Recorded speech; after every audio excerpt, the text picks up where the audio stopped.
আমার ভাইয়ের রক্ত রাঙানো 21শে ফেব্রুয়ারি তোমায় কে ভুলতে পারি। 21শে ফেব্রুয়ারি আন্তর্জাতিক মাতৃভাষা দিবস। এই দিনটি ভাষা শহীদদের স্মরণে উৎসর্গিত।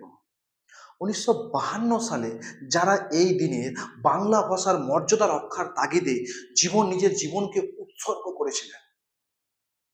চলো এই দিন সম্পর্কে একটু জানি, কি হয়েছিল এই দিনে।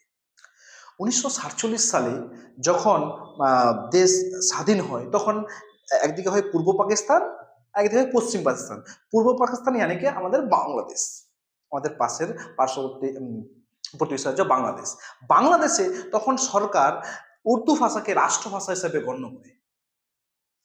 তার ফলে বাংলাদেশের ছাত্ররা, জনগণরা এতে কিন্তু সহমত ছিল না।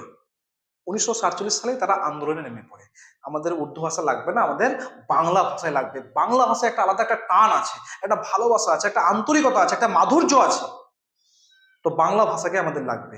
এই আন্দোলন চলতে থাকে 1947-48 সীমিতভাবে থাকে, কিন্তু 1952 সালের 21শে ফেব্রুয়ারি এই আন্দোলন চরম পর্যায়ে চলে যায়।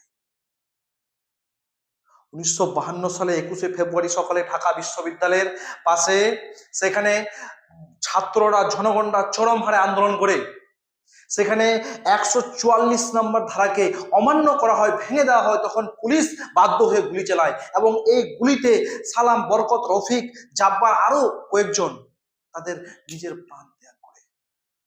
এবং এই আত্মত্যাগ বাংলা ভাষার মর্যাদাকে রক্ষার গুরুত্বপূর্ণ একটা ভূমিকা পালন করে। পরবর্তীকালে এই বাংলা ভাষাকে রাষ্ট্রভাষা হিসাবে গণ্য করা হয়। তারপর 1999 খ্রিস্টাব্দে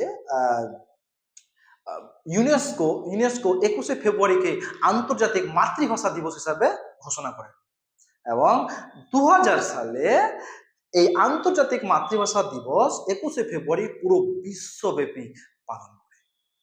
এটাই হচ্ছে 21শে ফেব্রুয়ারি কেন আমরা পালন করব। তো ভাষা, মায়ের ভাষা, মাতৃভাষা,